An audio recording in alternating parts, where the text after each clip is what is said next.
Good morning, everyone. Judge Andrew Napolitano here for Judging Freedom. Today is Tuesday, May 24, 2022. It's about 11 o'clock in the morning here on the East Coast of the United States. My guest is a man I admire a great deal, Colonel Douglas Macgregor, retired United States Army and of the Pentagon during the Trump administration. Colonel Macgregor, it's a pleasure. Welcome back to Judging Freedom. Thanks, Judge. So there's a lot for us to talk about, and you crystallized a great deal of it in your article yesterday called 30 Years with No Strategy Brought Us to War in Ukraine. Tell us what you wrote, sir. Well, it's not so much as there's no strategy, because I think people will argue that, yes, we have had a strategy that's gotten us into a lot of trouble. And the strategy is to essentially be the indispensable nation and go everywhere all the time to involve ourselves in matters that, frankly, are not relevant to us. And I think that's the number one problem. The second part is that now in Ukraine, it's pretty clear that the Ukrainians are being crushed. I never thought anything differently from the very beginning, but we have artificially sustained this conflict. We've urged the Ukrainians to die in great numbers. We've told their government that we will back them. And ultimately, we've sent them enormous assistance, and we've discouraged them from negotiating with the Russians. So now they're faced with total Armageddon in eastern Ukraine. Now there are talks about turning western Ukraine into, quote unquote, Ukrainistan, to try and build an endless war that will go on and quote unquote bleed Russia, which I see not happening, frankly. I don't think the Europeans will put up with it. Or let me stop you. What do you mean by Ukrainistan? Well, the idea that's being hatched over in the Pentagon and in the White House is, well, we'll just turn Western Ukraine into some version of Afghanistan for the Russians, so that they'll end up in this endless guerrilla war. Well, the problem with that, Judge, is that Western Ukraine is not Afghanistan. It's relatively open, rolling terrain. There are no mountains, there are no caves, there are no places to hide. And the Russians can sweep that entire area with missile fire, rocket fire, and essentially devastate anybody moving west of the Dnieper River as they see fit. So it's not a practical solution.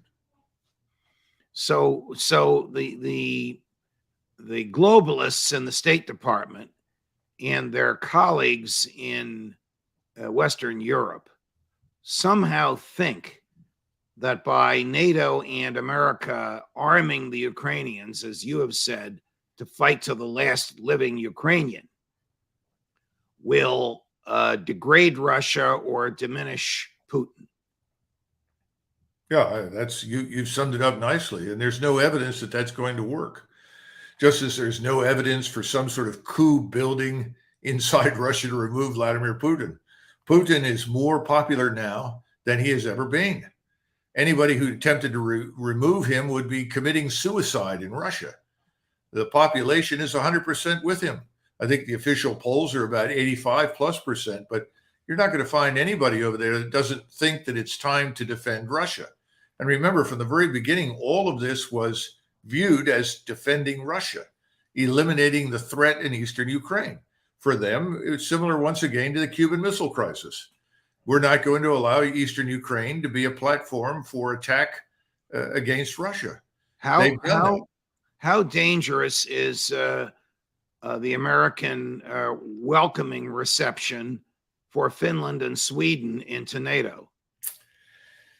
You know, I don't think it's dangerous for us. I think the problem is twofold. First of all, even the Finnish president, when he announced he was doing this and was asked directly about a Russian attack, he said, no, I don't see any evidence for a Russian attack on Finland. He said, no, that's not really why we're doing this. We're doing this because, quote unquote, Russia attacked a sovereign nation. That was his argument. Well, he knows, and I'm sure like everybody else in Europe knows, that we goaded the Russians into this war. And we tried to use Ukraine as an instrument with which we could beat Russia over the head. But he's done that. Ostensibly, there must be some benefits to Finland that we're not aware of, monetary or otherwise, to entice him to do this. Sweden's another matter. Of course, you know, the funny thing about the Swedes is the ambassador here in Washington was asked about it. You know, what about Sweden's joining, NATO? What are the benefits to Sweden? She said, well, we can reduce our investment in defense. We're spending about 4% of gross national product. If we join NATO, we can go down to 2%. So in other words, we can become a military dependency of the United States like everybody else on the continent. Isn't that great? It's exactly what Donald Trump warned against and said he would try to undo. Of course, he didn't succeed, but he certainly tried. We paying everybody else's defense bills. Well, look at the bills we're paying in Ukraine. $53 billion by the time all that equipment is released. That's larger than the Defense Department. That's more than the defense budget for Russia, and it's more than the entire budget for Ukraine. That's exactly right. I mean, the Ukrainians can't possibly absorb that. So the question is, especially at this point in time, you have a few people trained, but very few left. The so-called regular army of Ukraine is almost annihilated. There's practically no one left. A report came in this morning, several brigades asking Zelensky to stop ordering them to do things they can't possibly do. They're down to perhaps 30-40% strength. They've lost thousands of people. They said, stop ordering us to die. Literally, they've asked him, stop ordering us to die. So what is this going to do? I don't think it's going to do much for Ukraine, but I'd like to know where the money goes from the American Treasury to pay for all of this. And obviously, how much a lot longer, of it's going to go into the industrial complex, as you say. How much longer is this likely to go on? You told us and a lot of people listening to you that the Russian victory was inevitable. Our friend Scott Ritter has said the same thing. Our friend Phil Giraldi has said the same thing. Voices crying in the wilderness, except that it now appears to be correct. Oh, yes. It's just taken much longer than I think most of us thought. But there were a couple of things that we didn't anticipate. I think any normally balanced thinker anywhere in the world would have looked at this event in the first week or two and expected the president of the United States to intervene and say, we must have a ceasefire. Let us negotiate, understanding that if we didn't negotiate, we risked the destruction of eastern Ukraine. Well, that's happened. We now have 8 to 10 million Ukrainian refugees, but that did not happen. That was the first surprise, that we would not try to stop this terrible, bloody conflict. Secondly, the Russians told the people in eastern Ukraine, who are overwhelmingly Russian, that they were coming in exclusively to destroy Ukrainian forces, after which they would leave. Well, the average Russian in eastern Ukraine concluded, well, if you're not coming to stay and liberate us, we're not going to help you. Because once you leave, the Ukrainian secret police will show up and shoot all of us in the head, including our families. So they stood aside and tried to get out of the way, as opposed to helping and assisting for the most part the Russians. And then finally, I think we did not believe that the Ukrainians would move into the centers of cities and essentially hunker down. We thought they would actually try to maneuver against the enemy. That never happened. Right. And so you had them in these big cities, and they're isolated and largely strategically irrelevant as a result. So there are two rumors going around DC, and they've even made their way up here into the hinterlands in the Northeast where I live. And one is that the president might order, either directly or indirectly, a mobilization of some sort, National Guard or something, this summer. And the other is that he might station special forces of some sort, ostensibly as embassy guards in Kyiv. Can you comment on either of those? Have you heard these rumors? Yes, I have. We don't know about the first one, but there is a lot of talk about reserve mobilization. That's not just the Guard, but the Army Reserves and potentially Air Force Reserves that might be mobilized in July in connection with what's happening in Ukraine. Perhaps this is a part of the unwillingness of the administration and its subordinate media to admit that the war in eastern Ukraine is lost, and still unwilling to back any sort of negotiated settlement. So we'll mobilize. I don't know. I think it's a very dumb idea.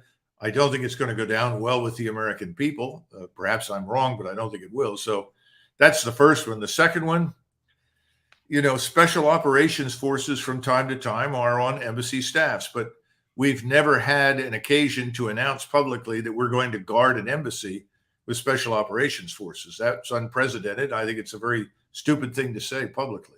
And special operations forces are not bodyguards. No. They're the most terrific, effective, lethal, offensive units we have. Am I right? Well, yeah, I think they are, but they're also very narrowly defined. The missions they get are to go in, find a target or targets, destroy them, and then get out. So they're not really trained as security guards either. So the question is, why would you send them in? And I assume that this is in addition to the Marines that are already stationed at the embassy. So this is a very odd statement to make. Do your contacts at the Pentagon indicate, and obviously don't tell me what you can't tell me, indicate whether or not there's a plan B or C or D, whatever you want to call it, which would involve the deployment of American troops on the ground in Ukraine? Well, the first part of the answer is no. I just don't know. I would assume that someone's done some planning somewhere, but I would expect that all of it is normally defensive. In other words, if you're looking at deploying additional troops for any reason, it would be to defend NATO's eastern border, as opposed to offensive operations into Western Ukraine. That I think is unlikely. The reason I think it's unlikely is because we don't have the logistical infrastructure or the force structure in place to conduct offensive operations east of NATO's border. The second thing is that there's no support for that inside the NATO alliance. Now, we've ignored what most people in the NATO alliance want in the past. I suppose we could ignore that in the future. And of course, as I'm sure you probably also heard, as I have, that supposedly 2 Polish battalions are now somewhere in Ukraine trying to help the Ukrainians under some sort of agreement between Kiev and Warsaw that these soldiers would become part of the Ukrainian army. Oh, boy. That's another disaster potentially, in my judgment. But this tells you how desperate the situation is in eastern Ukraine. And that's why the humanitarian thing is to intervene and say, stop, let's have a negotiation. We have spoken to at least one, and he purports to represent many others, American civilian, ex-military civilian on the ground in Kyiv, running in a group called Sons of Liberty International, which he says helps train Ukrainian military and Ukrainian civilians in using American equipment. They're risking their lives because they believe in this. Yeah. Are there American military that we don't know about on the ground anywhere in Ukraine? I'm not talking about the Marines guarding the embassy. There may be. And the reason I say that is because while President Trump was in office, we discovered that we had forces in far larger numbers on the ground in places like Syria and in parts of Africa than had been reported. In other words, the Department of Defense had not been truthful with us about what was really on the ground. That may well be the case now. That could just as easily happen to President Biden as it did to President Trump. How much longer do you think this goes on, the war? I think as we move through the summer and reach the fall, we are going to have crises here at home that will be very severe. Those will involve financial matters as well as food shortages, fuel prices. I think we're going to watch our economy gradually implode. A number of potential bubbles are going to start bursting. As that occurs, there'll be less and less interest in what's going on overseas. I just don't think we can focus on what's happening in Ukraine at the expense of what's going to happen here inside the United States. I could be wrong, but that's what I think.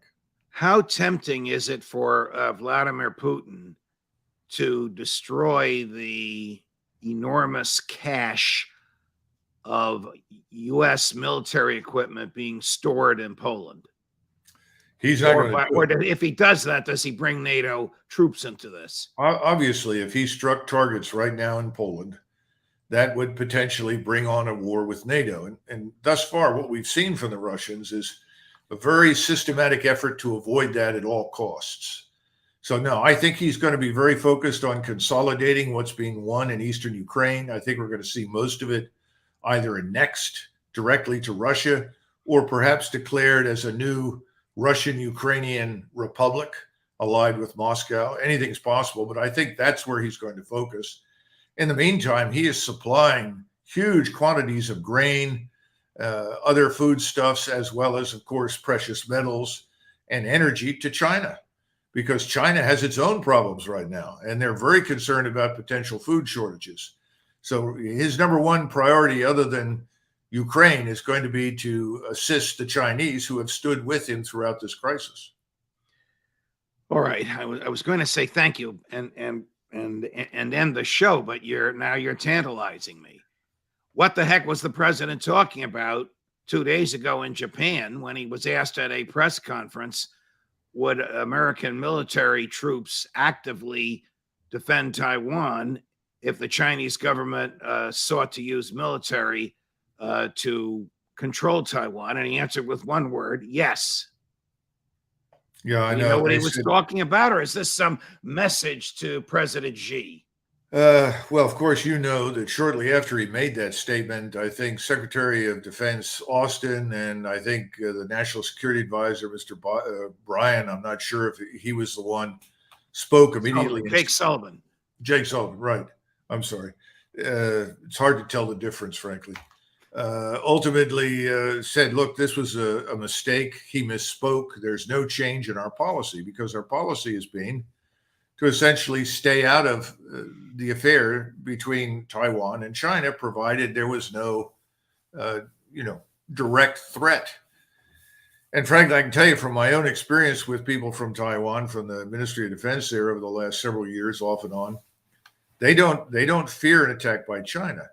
The problem is that now we have been so bellicose in our attitudes towards China that I think this statement by the president has sent a message to the Chinese that they're going to have to be prepared to act against us in the Strait of Taiwan. Mm-hmm. So, at least my contacts in Northeast Asia with our allies are telling me this was a terrible statement to make, because it confirms the worst fears in Beijing about us. So they begin to think more and more there's no alternative to an eventual war with the United States. And naturally, this drives Russia and China that much closer together. They see themselves as one another's partners for eternity to survive the onslaught of the United States. And I'm not the man's psychoanalyst. I can't understand why he would say that. But will a statement like he made 2 days ago animate the Chinese military? Yes, without question. Not just the military, but the leadership period in Beijing. Everyone is going to look at that and say, oh my God, these people have lost their minds. We've got to prepare for the worst. We need to understand something about Taiwan and China very briefly. During the last several crises, whenever there's been the threat of any kind, of any conflict in the region, the banks in Taiwan have tended to store all their wealth in China. Think about that. Does that sound to you as though these are adversaries and opponents? I mean, from the standpoint of the Chinese, Taiwan was Imperial Japan's unsinkable aircraft carrier. That's their fear. In other words, it can be the staging point for invasion and destruction of China. Therefore, they don't want any foreign forces in Taiwan, just as Putin did not want foreign forces, specifically U.S. and NATO, in eastern Ukraine. Just as JFK didn't want Russian forces in Havana. Exactly. And this is something that we've known for a long time. And it's been made very clear that as long as the United States doesn't put forces on Taiwan, the Japanese don't put forces on Taiwan, there's nothing likely to happen. Then here's the final point. There are two parties in Taiwan. One is pro-Japanese, based on Japan's long control of the island, and the other is pro-Beijing. Right now, the pro-Japanese party is in power, but it only won election by a few votes the last time. That could change, and you could end up with, quote unquote, the pro-Beijing party. The pro-Beijing party in Taiwan wants reunification with Greater China. Now, under those circumstances, why are we trying to create a conflict when there really is none? You have a huge segment of the population that thinks, so we reunify with China, we can do business with China. Right. People don't understand that the goal in Beijing and the goal on Taiwan are the same. They both want to live in something like Singapore. That's what the Chinese want, all of them. They don't particularly care about the government as long as it doesn't interfere with their ability to make money and enrich themselves. Their value orientation is not the same as ours. Although I should interject that clearly is the value orientation in Washington, D.C. and the swamp. But for most Americans, we don't think exclusively in those terms, but they do. Colonel Macgregor, you are of inestimable value to us. The emails are popping up all over the place. And I know everybody watching deeply and profoundly appreciates your insight. We hope you'll come back again soon. Sure. Thank you, Judge. Pleasure, sir. Judge Napolitano for Judging Freedom.